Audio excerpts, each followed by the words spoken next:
Bon, je vais essayer de prolonger le bel exposé de Cathy Rousselet sur Butovo en essayant de présenter un tableau général, sans doute trop général pour les 25 ou 30 minutes que j'ai, des sites de massacre de la Grande Terreur. Bon, vous le savez tous, à la différence de la terreur léniniste ouverte et pédagogique, la Grande Terreur stalinienne de 37-38 fut d'abord et avant tout un grand secret des décisions prises dans le premier cercle du Politburo, secret des ordres opérationnels du NKVD, lançant les opérations répressives de masse, secret des procédures d'instruction et de jugement, secret des condamnations, secret des exécutions et des lieux d'enfouissement des fusillés. Mais avant même le début des opérations, la direction du NKVD s'inquiétait d'une question qualifiée de technique, mais néanmoins d'une grande importance, c'est comment se débarrasser des corps. Fin juillet 1937, quelques jours avant le lancement de l'opération 00447, dite opération Kulak, Mironov, le chef du NKVD de la région de Sibérie occidentale, donna les instructions suivantes à ses subordonnés. Et maintenant, quelques aspects techniques de la plus haute importance. Prenons par exemple le secteur de Tomsk ou d'autres secteurs opérationnels. Pour chacun d'entre eux, en moyenne, il nous faudra exécuter 1000 individus et dans certains cas jusqu'à 2000 ou peut-être même plus. Que devra faire le responsable opérationnel du secteur quand il viendra sur place? Trouver un lieu pour les exécutions et un lieu pour les inhumations. Si l'on enterre les cadavres dans un bois, par exemple, il faudra au préalable découper la mousse, puis en recouvrir la terre fraîchement retournée pour rendre conspiratif, le lieu, afin qu'il ne devienne pas un jour un endroit où pourrait se donner libre cours le fanatisme contre-révolutionnaire de la cléricaille. Notre appareil même ne doit absolument pas savoir où les individus ont été exécutés, personne ne doit rien savoir, car c'est de notre propre appareil qu'un jour ces informations pourraient bien sortir, chose prémonitoire s'il en est, puisqu'en effet, c'est souvent des révélations de quelques responsables du NKVD, mais enfin du KGB, que l'on a commencé à trouver ces lieux. Bon, on le sait aujourd'hui, près de 800 000 personnes ont été exécutées durant la Grande Terreur. 800 000 personnes, c'est 800 000 corps à enfouir. Un nombre colossal, et ces 800 000 corps dans des centaines de lieux conspiratifs secrets. Et donc, en fait, c'est par centaines, on ne sait pas exactement combien, sur tout le territoire de l'URSS, que se comptent les lieux secrets d'exécution et d'inhumation des victimes de la Grande Terreur. J'ai donné cette première photo, voilà un lieu parmi des centaines d'autres, un lieu tout ce qu'il y a de plus ordinaire, la cour de la prison de Biysk, dans la région de l'Altaï, que dans ce lieu ordinaire, il y a quelques centaines de corps en dessous, avec un tout petit monument, j'y reviendrai, qui marque un peu l'emplacement. À partir des quelques 150 lieux d'inhumation de masse répertoriés à ce jour, je vais essayer d'esquisser rapidement dans un premier temps une typologie des localisations initiales, car nous le verrons au fil du temps, l'usage de ces lieux a souvent évolué, rendant particulièrement complexes les recherches des fosses. Alors il y a 4 grands types de lieux où l'on a trouvé ces fosses.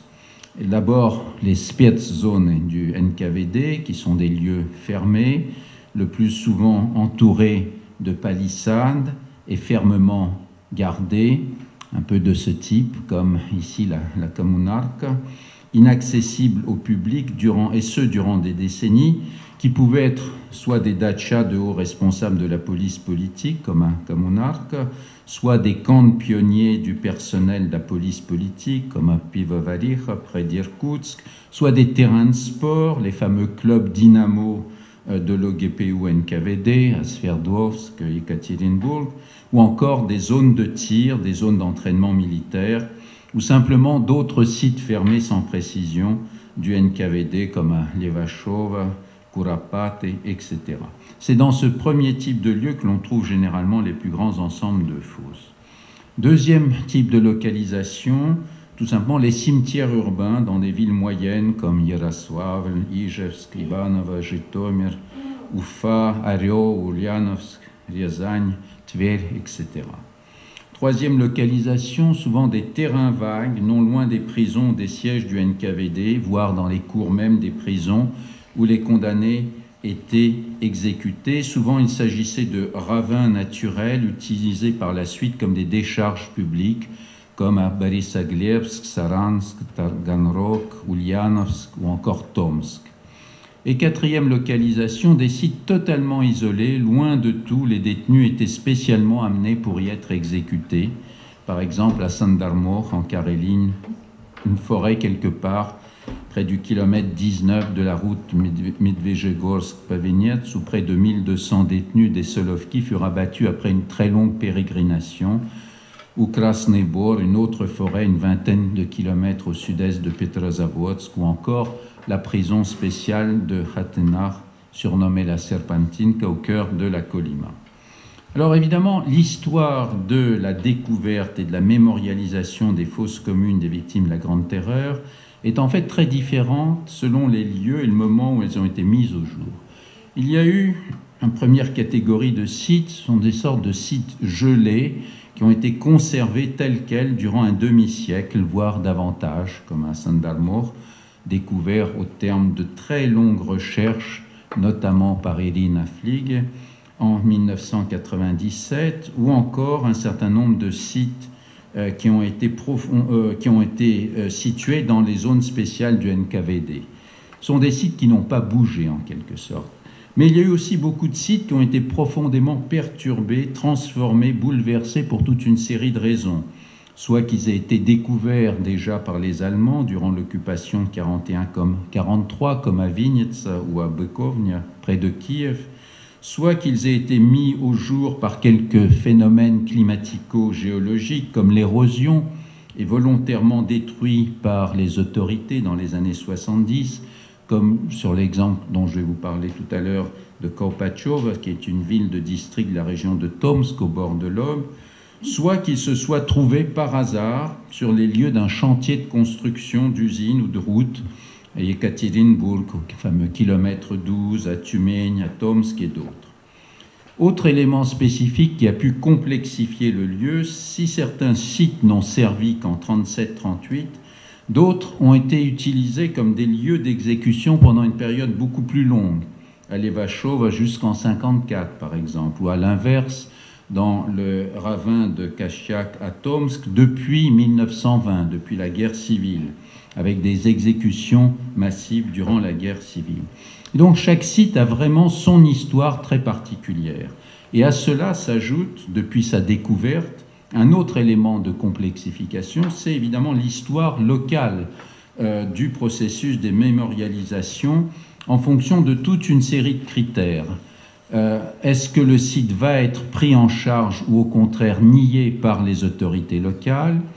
Et là, la situation est très différente. Si les autorités locales coopèrent, souvent sous la pression d'organisations de la société civile, notamment l'ONG Mémorial, alors le site peut obtenir un statut officiel de zone de mémoire protégée par la loi, soit d'importance étatique, comme à Bukovnia, soit régionale, comme à Yekaterinbourg, soit simplement locale.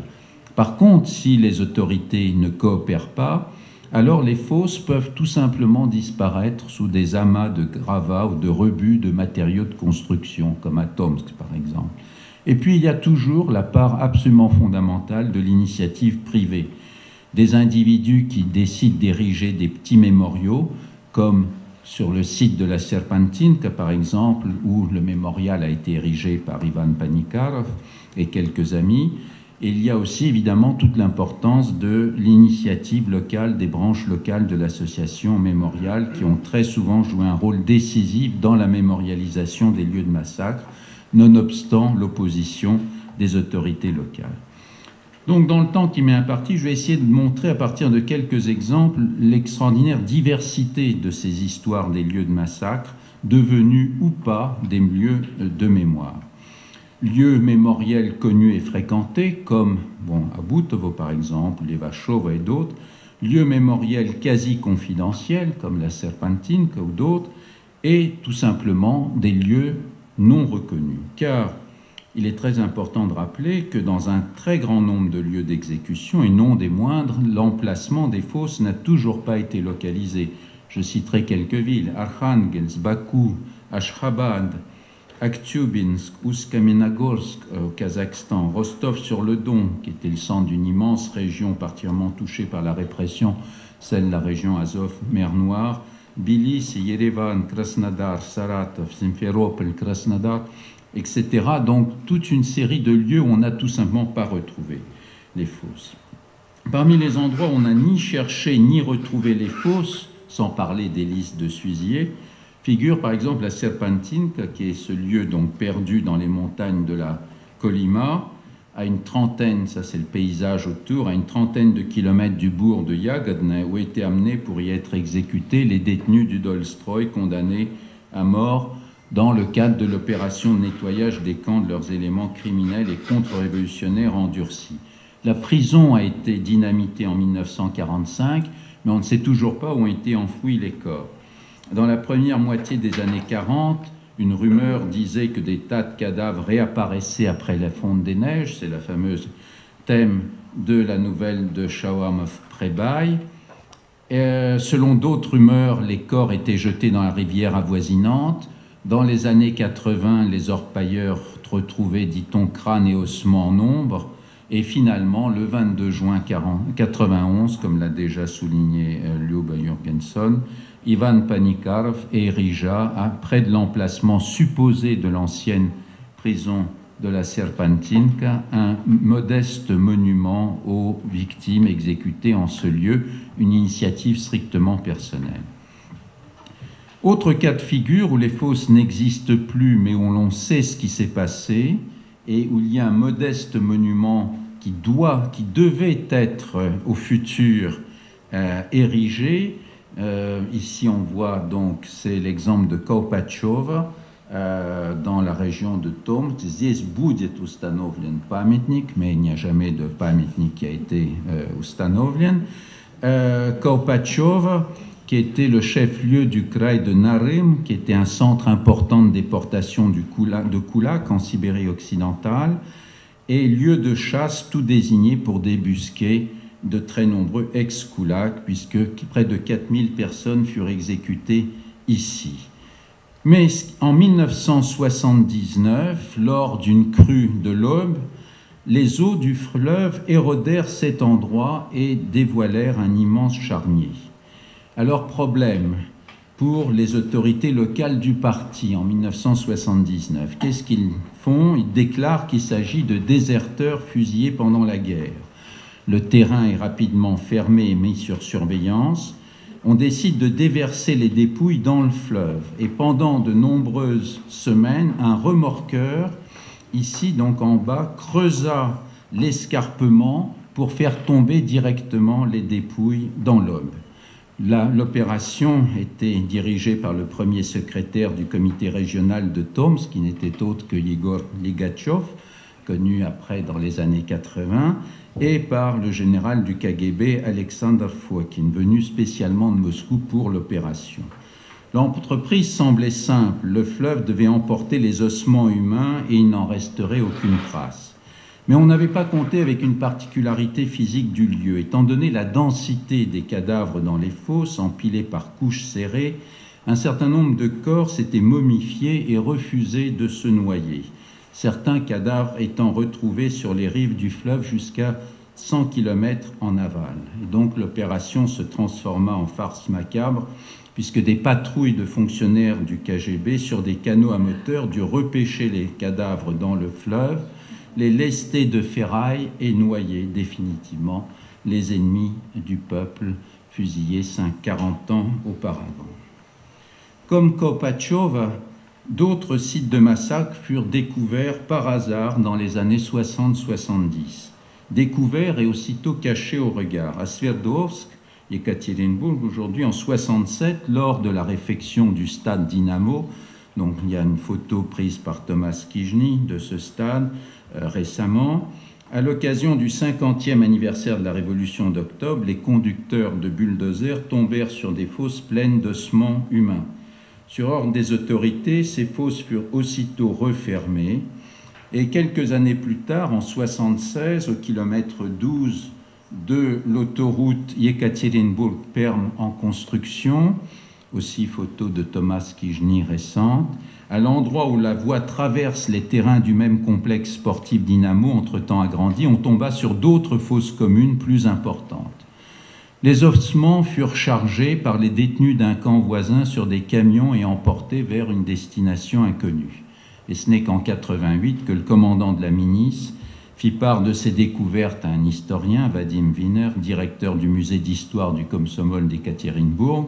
Après une émission de radio et des publications dans la presse sur le sujet, l'historien reçut la visite de 2 anciens gardiens des terrains de club Dynamo qui affirmèrent connaître l'emplacement d'autres fosses sous le stade, les pistes de ski et les champs de tir du biathlon du complexe sportif Dynamo agrandi dans les années 70 de part et d'autre de l'autoroute.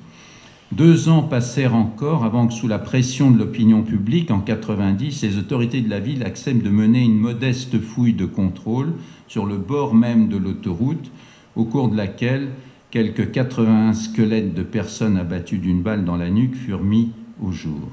Aucune recherche d'envergure de fosse ne fut néanmoins menée, mais il fallut attendre 1996 pour que, grâce à l'action inlassable de la branche régionale de Mémorial, un complexe mémorial de plus de 40 dalles de béton avec les noms des 18 474 victimes retrouvées dans les archives entre-temps, soit disposé autour d'une grande croix de 10 mètres de haut qui fut inaugurée. Situation radicalement différente à Tomsk. Ici, les restes humains furent retrouvés non loin de la vieille prison de Kashnach-Gara, située au bord d'un ravin qui traverse le nord de la ville au début des années 50. On a retrouvé lors de la construction de l'usine Sibkabel, puis à la fin des années 50 lors de la construction d'une école. En réalité, les découvertes d'ossements, de crânes transpercés d'une balle n'ont jamais cessé dans les cours et les jardins des modestes maisons situées comme celle-ci au bord du ravin. Mais les autorités n'ont entrepris aucune démarche pour retrouver les fosses communes où sont enterrés au moins 10 000 fusillés. Au contraire, elles ont donné des autorisations à des entreprises pour qu'elles comblent de manière systématique le ravin avec des rebuts, des matériaux de construction, comme le montre cette photo. Et ce n'est que grâce à l'initiative de l'association mémoriale de Tomsk qu'a été posée devant le musée ethnographique régional une croix, une grande croix de 9 mètres de haut, érigée donc en 2003. Une histoire encore très différente, c'est celle des sites de massacres mis au jour en 1941-1943 par les nazis. Je ne parlerai pas de celui de Vinitsa, je n'ai pas le temps, je parlerai juste un peu de Bukovnia, donc découvert fin 41, début 42 par les nazis, et évidemment autour d'une très grande publicité sur les crimes des judéo-bolcheviques. En 1945, la CGK, la Commission extraordinaire d'État d'enquête sur les crimes des occupants fascistes, conclut qu'il s'agissait d'un massacre perpétré par les Allemands. En 1962, les fosses furent redécouvertes par des membres du Club de la jeunesse Savremennik de Kiev, une de ces organisations civiques caractéristiques de la génération des Chestidesiatniki. La scénographe Awa Gorskaya, le poète Vassili Simonenko, le metteur en scène et directeur du Savremennik, Léa Staniuk, adressèrent officiellement aux autorités du parti de Kiev un mémorandum exigeant l'ouverture d'une enquête et une mémorialisation du lieu. On peut imaginer évidemment que cette enquête resta naturellement sans réponse, et non seulement ça, mais ces signataires furent l'objet de répression. En 1971, on arrêta des maraudeurs qui fouillaient les tombes pour récupérer les dents en or des victimes, une commission fut créée qui procéda à l'exhumation de plus de 3800 dépouilles, tout en maintenant la version du crime allemand. En 87, en pleine grâce, une nouvelle commission gouvernementale d'enquête exhuma encore 2000 corps et soutint toujours le mensonge officiel aussi tard que 87. Un monument fut même dédié aux victimes torturées par l'occupant fasciste en 88. En 89, une enquête diligentée par le parquet général de Lurs, à la suite d'une pétition signée par des milliers de personnes, après l'audition de 250 témoins, l'exhumation encore de 2500 corps, l'enquête conclut qu'il s'agissait de victimes d'avant 1941, pour l'essentiel des fusillés de 36-37. Et ce n'est qu'en 2006 que par décret de Viktor Yushchenko, le complexe mémoriel Magiełe Bykovnie acquit le statut de lieu de mémoire nationale. Et on voit, il y a donc plusieurs monuments.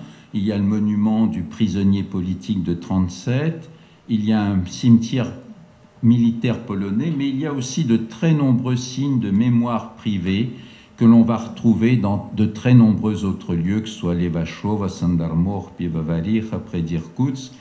Et donc je montre un certain nombre de ces photos qui montrent ces différentes manières de, disons, s'approprier les lieux.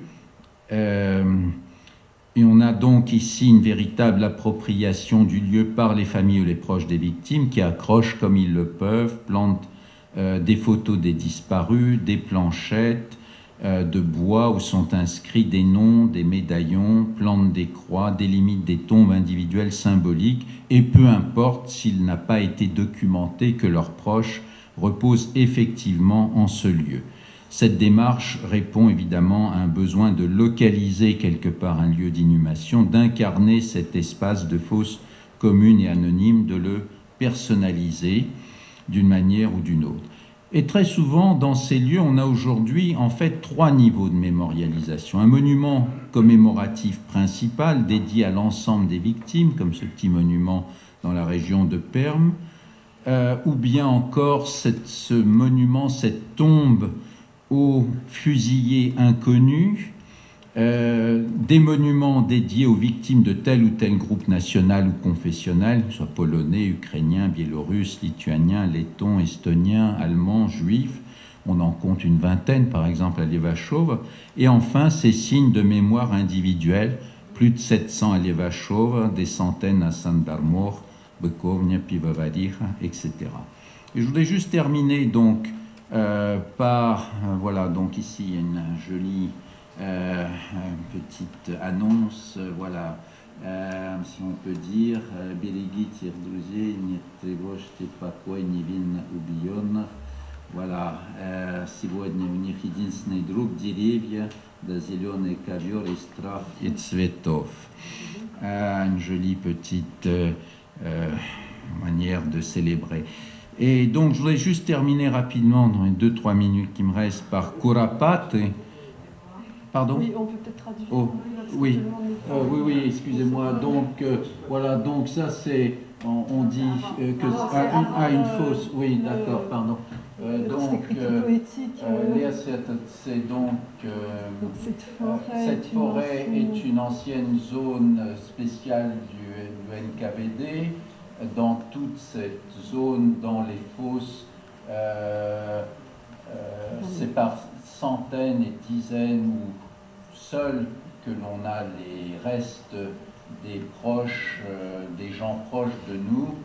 Aujourd'hui, ils n'ont qu'un seul ami, ce sont les arbres et le tapis vert d'herbes et de fleurs. Sauvegarder leurs amis et laisser en paix ces gens tués, innocents tués. Je vais juste terminer donc par Kuropaty, dans la banlieue de Minsk, parce que c'est un lieu où, au fond, il faut encore se battre pour cette mémoire. C'est une immense nécropole dans un massif forestier de 30 hectares au nord-est de la ville, à proximité du périphérique, on voit le périphérique qui passe, où reposent au moins 30 000 fusillés. C'est un lieu emblématique puisque c'est le premier grand charnier de la Grande Terreur qui fit parler de lui dans les médias au moment de la perestroïka en 88, et en même temps, plus d'un quart de siècle plus tard, un lieu toujours en péril et toujours menacé. Kurapate était au moment de la Grande Terreur une zone spéciale du NKVD entourée d'une haute palissade et protégée par des sentinelles. Et sur la base d'informations d'habitants des villages environnants, Zianon Pazniak, qui travaillait secrètement depuis le début des années 70 sur la question des exécutions de citoyens dans la seconde moitié des années 30, publia en juin 88 dans la revue biélorusse Literatura et Mastatstvo, Literatura et Iskustvo, un article très précisément documenté intitulé Kurapate et la voie de la mort. 2 semaines plus tard, le parquet de la RSS de Biélorussie diligenta une enquête, 55 témoins furent auditionnés, 510 fosses découvertes, des centaines de dépouilles exhumées. Le parquet reconnut que les victimes avaient été bien fusillées par le régime stalinien dans la seconde moitié des années 30. Néanmoins, les autorités politiques ne voulurent pas aller plus loin dans la mémorialisation du lieu malgré la pression de l'opinion et l'organisation de marches à Kurapate dispersées violemment par la police fin 88. En 89, le Conseil des ministres de la RSS de Biélorussie adopta une résolution relative à la construction d'un monument, mais cette résolution resta lettre morte. Et depuis 25 ans, Kurapate attend toujours l'érection d'un monument.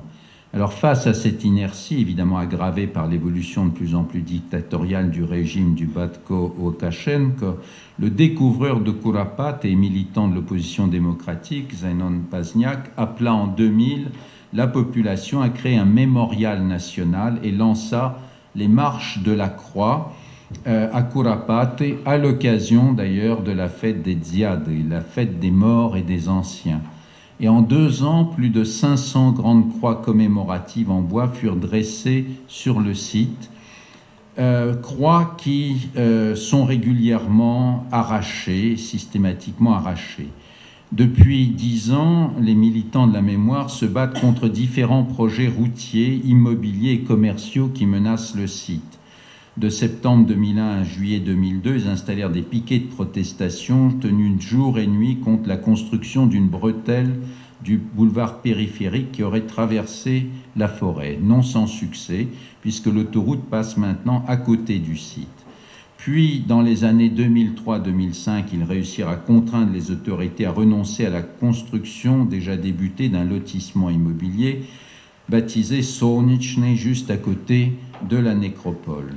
L'année dernière, lorsque je me suis rendu à Kurapate, les associations luttaient toujours pour le maintien du site, cette fois menacé par un grand complexe commercial et hôtelier avec casino, comme on en trouve pratiquement à la sortie de tous les périphériques à Moscou, Saint-Pétersbourg ou ailleurs. Et donc voici aujourd'hui à quoi ressemble ce site. Donc il y a encore des croix, il y a aussi des pierres avec des icônes peintes sur les pierres par le peintre Alexei Kuznetsov. Et puis il y a un petit monument, mais malheureusement je n'ai pas pu scanner la photo, offert par le président des États-Unis, Bill Clinton, en 1994. Quelques rares signes également donc, de mémoire privée. Donc pour conclure, je mesure simplement qu'on est dans des situations très très différentes. On a évidemment des sites bien établis comme Butovo-Levashova, Communarka, pris en charge dans certains cas par l'Église orthodoxe, mais ils sont quand même très minoritaires. De très nombreux lieux n'ont pas été découverts, n'ont pas été fouillés, ou bien sont en permanence menacés. Et cela, je pense, correspond très bien à la mémoire encore très fragile de toute cette période. Voilà, je vous remercie.